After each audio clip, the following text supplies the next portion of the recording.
Welcome to the Nurse Shark Academy Show, a Baxter Professional Services production. Welcome to the Nurse Shark Academy Show, where we're experts in nursing and experts in business. I'm Tina Baxter, your host. The Nurse Shark Academy Show highlights nurse business owners and others in the healthcare field who promote entrepreneurship. Today's guest is Amy Huser, and today's episode is how one nurse used her nursing acumen to become an inventor and innovator.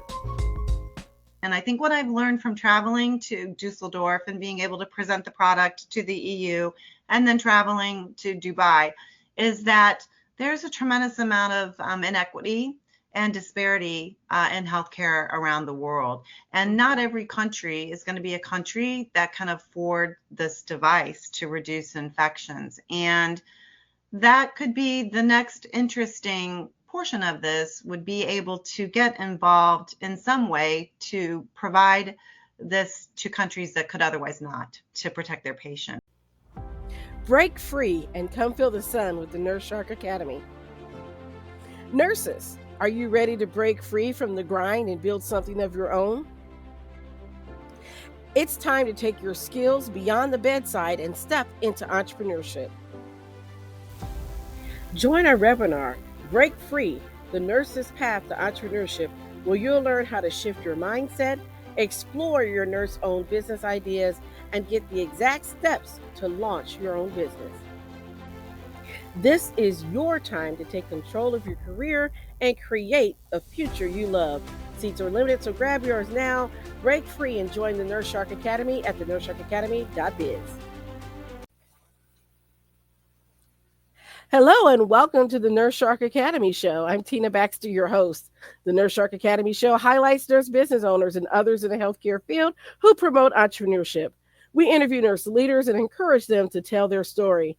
My mission is for you to own your seat at the table of nurse entrepreneurship, gaining the confidence, skills, and freedom to live your life on your own terms. You will dream big and expand your consciousness as an entrepreneur. Join us to support these wonderful nurse entrepreneurs and leaders. Today's guest is Amy Huser, and did I pronounce that right?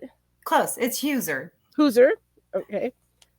For Spigot Guard, and Amy is a nurse, inventor, and scientist. All right. So welcome to the show. And Amy, always as we ask our first question, what made you become a nurse?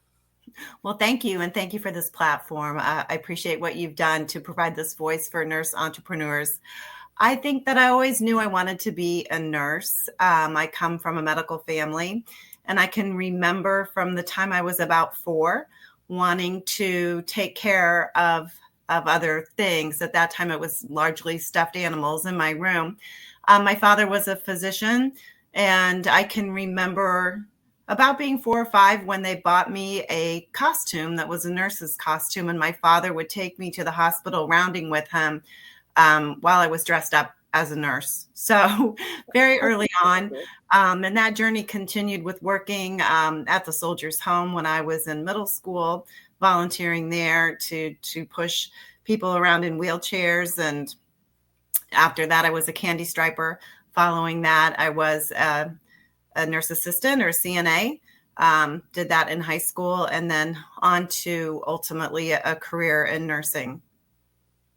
That's great, because a lot of people, that listen to the show, we've got people that come into nursing from all different areas of life. There are people that knew when they were born, this is what I'm supposed to do. Then there's others that discover it along the way. But it's great that you had role models in your family to encourage you to go into the healthcare field. And I bet your dad was very proud of you when you graduated from nursing school. Well, unfortunately, he had passed at the time that had happened, but I'm sure he's aware in some sense. And I came from a medical family, and I'm proud to say that I have my oldest daughter is a physician, and I have another daughter who is a nurse. And I have one son who's in business, and then another son who is in the process of applying for PA school. So it goes on to the next generation. And you know what? It's always great to see that. So how did you transition to becoming a nursing assistant in high school? Was it a class that you took in school, or? Exactly. Yeah. We had an opportunity our senior year in high school to take half days and get over to the hospital and get trained and then work. And that's how I spent my afternoons my senior year in high school. And it takes a lot of discipline in order to do that, because a lot of times students are quite sure what they want to do and to figure it out. So, but it sounds like you knew where you were headed anyway. Yeah, I think so. It's always been part of my heart. So where did you go to school to get your nursing degree?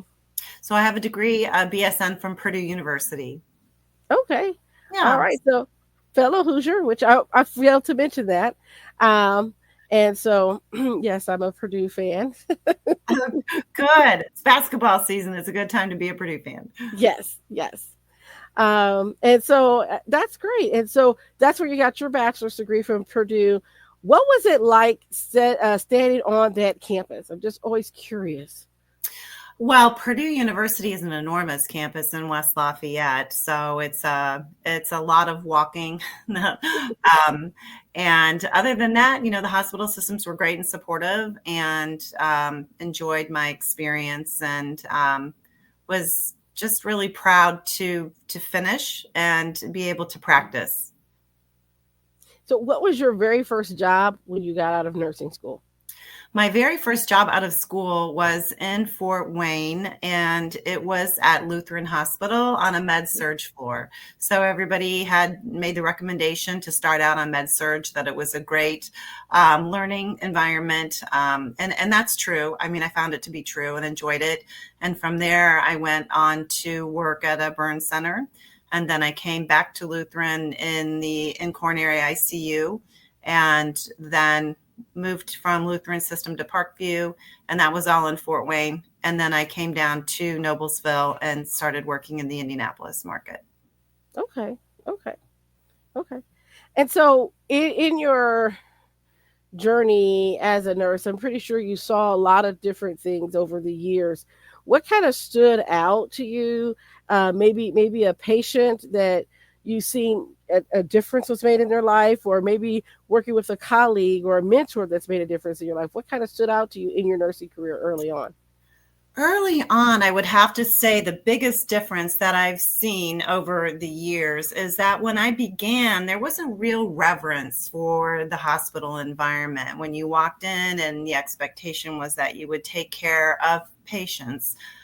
This was back in the day when there were 8-hour shifts. Remember that? Yes, I miss them. We do 12s.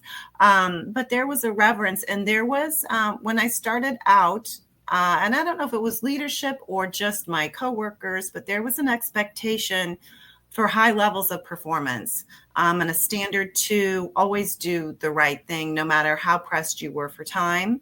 But I was also back in a day where we had unit secretaries, when we had phlebotomy teams, when we had IV teams, and carrying a 5-patient assignment was a little bit less hectic than the demands are now in those environments. So I think that's what stood out the most and was most impressive for me, was that there was kind of a sacredness to being at the bedside and taking care of sick people.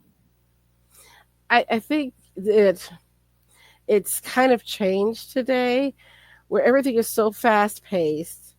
There's a lot more technology involved than there used to be.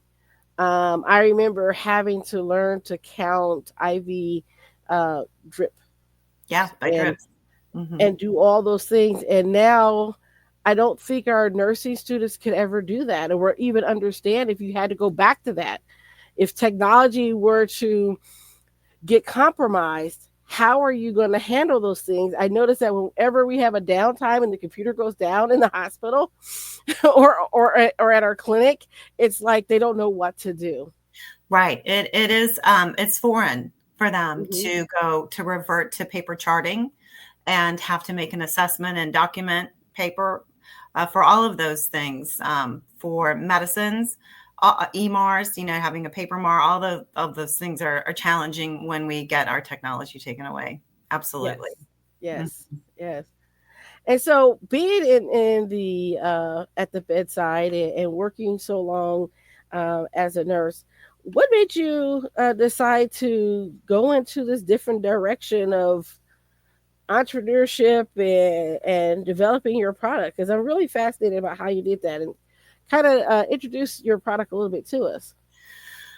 So Spigot Guard is a single-use device I designed to reduce catheter-associated urinary tract infections. It works by disinfecting and protecting the drain of the urine collection bag, which is a vulnerable bacterial entry point. When you and I first spoke before the podcast, we talked about how there used to be a standard of practice when that drain was emptied, that we would take an alcohol prep pad to the outside and the inside of that drain. And even sometimes to the pocket as well, before returning the drain to the pocket holder on the bag. And through the course of all of my years, starting when I was 17, this practice began to fall off. And in fact, now nurses are not even instructed to perform that honor system care for that drain. And I just, by observation, could tell that it was posing a problem, and especially in our kind of our dirtiest of environments, in our ICUs, in a burn center and things like that. And so I began to just research the problem. I think what started the journey was that I was an empty nester and I was single. And with that, how was I going to fulfill my time and purpose in the remainder of my career? And it was just something that always bothered me. So I began to do my own research, and my research supported my observations. And then I began to just figure out, how do I solve this problem by providing something that will protect patients and empower nurses who are always asked to do more with less, with a tool that they can use that will be easy to adhere to and observe compliance. So that's where I started. I think that's great, because as I mentioned before, I was training my CNA class, and I was teaching them the procedure. And of course, I've been doing this for years, so the procedure's in my head, right? And I taught them to clean off the tip. And then I realized on the official procedure, when they redid the curriculum, they took that step out. And they took it out. Mm-hmm. Yeah, it's been dropped. And it's really dropped from the majority of CAUTIS bundles. I did a lot of research to see what existed online that I could get my hands on that would support that practice still. And there are a few YouTube videos and a few teaching institutions that maintain that practice, but by and large, it's gone, including the hospital where I currently work. So that was the goal, was to take a standard of practice and make it better. And bring it back to block that intraluminal bacterial ascension. Okay. So how did you go about, because I know there's probably nurses out there that have ideas about wanting to invent something or make something. How did you go about developing that? And just kind of talk us a little bit about the process of how you brought it from idea to fruition, because a lot of times people don't know where to start. Yeah. So I really I feel like, be making a mistake if I just did not say, first of all, that I feel like this has been a very blessed journey, that the right people have come into my path at the right time to allow this to move forward. And I really have to give credit where credit's due. And I think that's the Almighty, really, at this point. But when I started to think about a solution, I was definitely inspired by the CAUTIS cap. And you and I talked about that, where we talked about it. There's a cap that is for IV tubing that goes on the needleless hub to protect that hub, because they had determined that people were pushing an infection into central lines by not properly cleansing that club with that port with an honor system cleanse that was supposed to be performed. So it's very analogous infection and a very analogous problem that was being neglected with central lines. And so I saw what they did there, and that was really probably the starting point for me. So I knew I wanted to have something that contained some alcohol foam pieces in it that would do the disinfecting, but then also the portion of the cap remaining on the drain, so that it provided the protection that was necessary as well. So I started in the very most basic ways, not knowing anything, and that was to reach out to some kind of a designer that could help me create a prototype. And I went to Facebook, as simple as that is, and reached out through a small network asking for a local person who could assist me, and was directed to a young Purdue engineer. His name is Wesley Bullock, who said he would be happy to help me.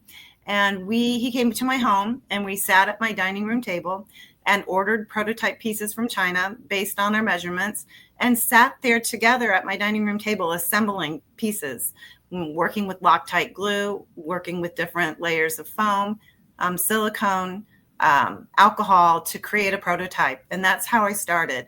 Once I had a prototype that I felt like was satisfactory, I went to try and find a manufacturer. That was the next step. And really had very good luck with finding a manufacturer. And about the third company that I talked to, out of Miami, Florida, a company called Dematec, who is a medical device manufacturer, spoke with the president after one day of reaching out via email, and he was interested in the project. So once I had somebody who I felt like could make it, I needed to go find funding. And again, was just introduced to somebody who was interested in helping entrepreneurs, particularly in the medical device field, and started a, friends and family lending round on convertible note, and then moved to a private placement memorandum. And I just feel like the process just began to pull me rather than me pushing it. And so we just continued to move from there to the point now where I have a machine that makes the device down in Miami. I have a multi-cavity mold, that a 32 cavity mold that we can produce 15 million devices annually on 1 8-hour shift. We've just moved forward. I will tell you also too that I have a very important member of my team, a physician named Dr. Kelly Hyatt. She is a head and neck surgeon at Community East Hospital, and she is also a PhD microbiologist. She was completely instrumental in providing some research that proved the problem for us, for me, and for my investors. Even though there was a lot of research out there, she collected our own, confirming the problem by internally swabbing that distal end of the drain in the ICUs, and also did her first study for us, our first small study she performed for us at Community, where we gathered information about efficacy and certainly patient safety. So I've been blessed. We've had an opportunity to launch internationally. Dematec is a company that has distribution and sales in 135 countries around the world, where CAUTIS are a global problem, and our device is a global solution. We fit up to 90% of the urine collection bags manufactured around the world. So they were a natural fit, and have been extraordinarily helpful there too. My advice is to just keep chipping away. And if it's meant to be yours, those doors will open and the right people will come in to help you, further your journey. Well, I just think that's wonderful, because you're a nurse, you saw a problem. You're a nurse working in the field, and this is why I really wanted to bring you on, because a lot of nurses will say, I'm just a nurse. Yeah. Right. Right. And you and I talked about that. We talked about the hierarchical, mostly patriarchal environment of the hospital and its culture. Just a nurse is a reality. It's very hard to get traction, I think, with your ideas as a nurse. I would say further as a female nurse, more difficult. Yes. And people don't want to believe in your solutions, but I think they also don't believe in your ability to execute. It's not just having a good idea, you have to execute. And I think that physicians aren't businessmen themselves. And so for them to look at a nurse and think that they could be a businessman or a businesswoman is even harder for them to wrap their heads around. So, but it can be done. And we talked about the importance that we're on the front lines. We're there with the patients all day long. We're working in the environment. We're facing the challenges. We're seeing the obstacles and the problems. And I'm sure that there are a variety of nurses who in the past and in the future will think of solutions to those problems that we face. And you have to have the courage to move forward. You are so right. I mean, I just think of all the ideas that are out there. Like, I had the idea of a dart gun for the psychiatric unit, but nobody will listen to me. Just kidding. But I always thought it would be safer for them and safer for us if we could just use a dart gun and we don't have to get too close and get hit. That's right. Redirect them that way. Yeah. I'd say you might want to think of something else, Tina. Yeah. No, but yeah, I do. I think there are lots of problems to be solved, and that nurses are ones who can come up with the solutions. And you have to just believe in yourself, and your own observations. Trust them, and then do your best to move forward with a plan to try and put everything together. It's a lot like having a giant block of ice and swinging an ice pick at it every day till you try and get to the middle. I mean, that's what I feel like I've been through. But in some respects, I feel like the journey's pulled me too. I've done the work, but I've been assisted in tremendous, ways with people that have come into my life to help. Now, I want to know, how long has it been? Because I think a lot of people are looking for instant success, and that's not always there. How long was it from idea to where you are right now? So I would say, honestly, that I've had the idea for about 12 years. That really, when I saw that standards of practice and adherence to best practice were falling by the wayside, I felt like this was a problem that needed to be fixed. And then, honestly, I went through a divorce, and with my kids grown and single, I really prayed a lot. What am I going to do? What will my purpose be now? How will I fill my time? And I've had a lot of experiences that have been very spiritual along the way. And I just felt pulled in this direction to move forward. So from start to finish, 12 years with the idea.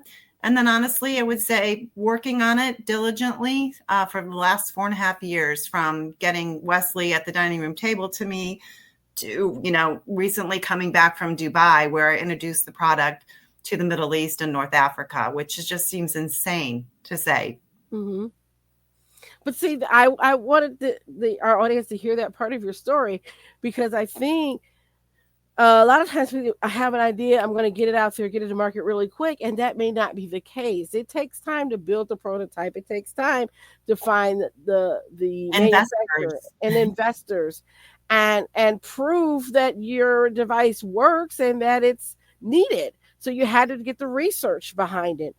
But you were capable of doing all those things, even though initially you may not have thought so. But look at where you are now. It's one step and, after another, one foot in front of the other, and you just keep moving forward. And each success presents its own new challenge following that. So you finally have this, and now you ask yourself, what's the next step? And you have to just continue to move forward. And like I said, sometimes you feel like you're bumping into closed doors, but a lot of prayer and reflection and creativity. And the next thing you know, you continue to move forward. You just can't give up. Giving up cannot be an option. That is so true. And I know that you are at the moment of looking for additional investors, is from our last discussion. And we talked about the nurse hackathon that they have. And that may be around, but I wouldn't be surprised if one day we didn't see you on Shark Tank. You're funny. I'm hoping we're kind of beyond Shark Tank in that sense. And, to be honest with you, I don't know if Shark Tank dabbles in medical devices. I don't think I've ever seen anybody on there that is pursuing that kind of innovation on that show. I will tell you, and I did get permission to discuss this before I was on tonight, and another blessing to count. Last Friday, so a week ago, 2 doctors were into Dematech, that manufactures my device, to meet with the president there about another project they were working on. And in touring the manufacturing environment, the president, his name is Lewis, introduced my machine and my device to these 2 physicians. They're a father-son surgical team out of Miami, Florida. They are world-renowned oncology surgeons with multiple publications behind their names. and they fell in love with the device. And Wonderful. so they will be the last puzzle piece to pushing us through the remainder of our expenses related to the multi-cavity mold, initial production runs. They'll serve as investors, advisors, in board of directors positions with us to take this all the way through to success. And so we're there. We're really there by the grace of God. It's, you know what, you never know when you're in the right place and you keep going and you keep doing, you never know if someone's going to walk in and be the answer to what you need right then and there. And that's happened for me, where I just happen to be there, and suddenly someone's come in and I've got a new legal case, or I've been introduced to someone who now needs my help with, on their business, and you just never know. You And don't know. And those aren't accidents. no, No, that's they're called not. providence. It is. It is. And you have to really begin to trust that. And I Yes. think the other really important thing for me that I learned along the way is that there isn't anybody who has power over your purpose. There isn't anyone. And the naysayers, the people who may not think you're capable, the people who think that it's not a good idea, the people who I dare say might not wish you well, they're powerless over your purpose. And so you just have to believe in yourself, and trust that this journey will unfold. And I'm living testimony. Well, I just think that that's wonderful. So, once your business starts to grow and thrive, I'll be looking for your next product, because now you know how to do it. So you can find another problem to solve.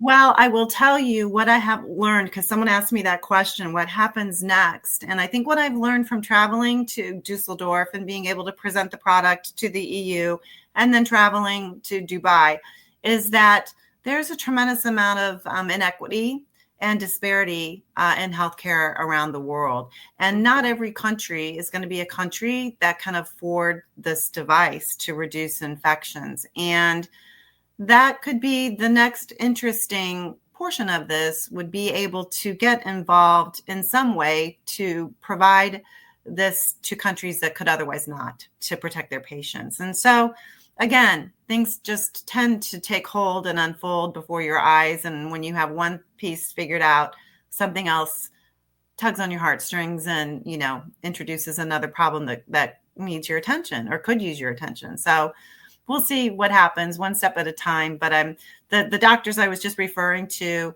are Horacio Asbin and his son, Dominic Asbin. And I'm just so grateful for their interest so quickly in the company at this point, that we've really needed this last push to complete everything to get out the door. Well, I just think that's great. I'm just excited for you and your company. Now, if our listeners were interested in your business and your product, how do they get in touch with you? Well, the product can be seen on Demetech's website. It's DEMETECH, Demetech, and they certainly have product information and availability on there. My website, we've had such rapid changes since right before I left for Dubai and back, that I pulled it off to make some updates, and it should be going live again early next week. We've had our clinical study, like I said, that demonstrated efficacy and patient safety, and that needs to be on there, as well as the addition of these board of directors. And so we're just I'm holding off for some of this legal stuff to be done. And then I can be reached, amy.huser at spigotguard.com is my company email address. Great. I would help anybody in any way. It would be such a gift to be able to give back through this journey. Okay, that'd be wonderful. And so, last question that I have If you had a piece of advice for a budding entrepreneur or inventor, what would it be? Great question. I think trust yourself, trust your observations, trust your contribution. And obviously, I never once put a paper and pencil together to try and figure out what this device could make. My intention and my motivation was pure patient safety and providing something that would keep patients, safer. So maybe the money is not shouldn't be the incentive. Maybe the incentive should be wanting to make a contribution either with services or goods in a way that will be meaningful, and maybe the money comes later. Obviously everybody's concerned with supporting themselves or something like this, but there's if it's the right thing to do, I think that all the puzzle pieces will fall together. I so agree. I so agree. I want to thank you for being here and sharing your story. And it's always great to have a fellow Hoosier on here. I was excited when I found out about your product. I think I was reading an article or something and I saw it. And I'm like, oh, wait, I got to meet this person. I've got to bring her on the show because, first of all, you're homegrown. But second of all, I love the idea of it. Thank you. Thank you. You recognize the problem too, and you've seen the change in practice. So you can only imagine that bacterial ascension that enters through that access point, can and does cause infection. As a person who works with older adults, I've seen it firsthand how devastating it can be. You get a senior who has a urinary tract infection, and now they can go into urosepsis. There's so many different things that can happen. And if we can figure out one way to just minimize that, I think we've done something really great. And so I'm excited. Thank you. I appreciate that. And I think the thing that's exciting about the device too is that it spans the continuum of care. So we serve acute care, long-term care, rehab, and for the first time, the home user who has a chronic indwelling Foley catheter has an opportunity to protect the drain of their leg bag or their home bag. And in fact, when that Foley catheter is separated by the home user and they maybe switch from a leg bag to a night bag, we also work to disinfect and protect the open end of the tubing of the other end of the unused bag. So we have multiple uses. And like I said, we have some efficacy already demonstrated. We'll be doing some additional study work with the doctors that are coming on board in Miami. And we just really hope to demonstrate a cost savings and patient protection. And again, don't forget the nurses. It's about the nurses too. Giving them something is convenient. Yeah. Saving some time. Yes. Making it easier. Here to best practice. Absolutely. Mm-hmm. Yes. That's the goal. Mm-hmm. Yeah. So I think it's a win-win all the way around. Thank you, Tina. It's so nice to have your time. I appreciate everything that you're doing. I was excited to find you two through Alignable. Your platform, giving this voice to nurses who are out trying to make a difference by innovation is important. Definitely. I just think this is awesome, and I can't wait for your episode to go live. So we'll definitely be working on getting this out. And I just want to say to everyone that's out there, if you're thinking about having an idea to invent something, go for it. Nurses are awesome. We have superpowers and we can do anything. Absolutely. Absolutely. Believe you 100%. Well, I want to thank you for being on our show. And those of you that are watching on YouTube, don't forget to hit the subscribe button and then hit the notification bell so that you'll be notified whenever our show goes live when we upload a new episode. Those of you that are listening to us on Podbean or wherever you get your podcast, please leave us a like or a comment. And also, if you want to become a patron of your show, we would greatly appreciate that. And we'll be having some behind the scenes things and some merchandise for you. We've got some great new t-shirts for the Nurse Shark Academy, especially for our patrons. So those are some things that we have coming up for you in 2025. I thank you for coming and I thank you for your time. This has just been great.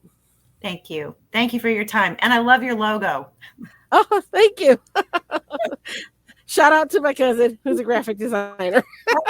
That's perfect. Yes. All right. That's it for now. We'll see you next time, and bye-bye. Bye-bye. Ready to turn your nursing skills into a thriving business? At the Nurse Shark Academy, we give you expert strategies, real startup guidance, and the support to go from employee to empowered entrepreneur. Join us and build the nurse-owned business of your dreams. Start today and join us at the nursesharkacademy.biz. Thank you for listening to the Nurse Shark Academy show wherever you get your podcasts or watching us on YouTube. Don't forget to like and subscribe, and don't forget to hit the notification bell so that you'll know when all of our episodes come out. If you want further information, you can contact us on the nursesharkacademy.biz.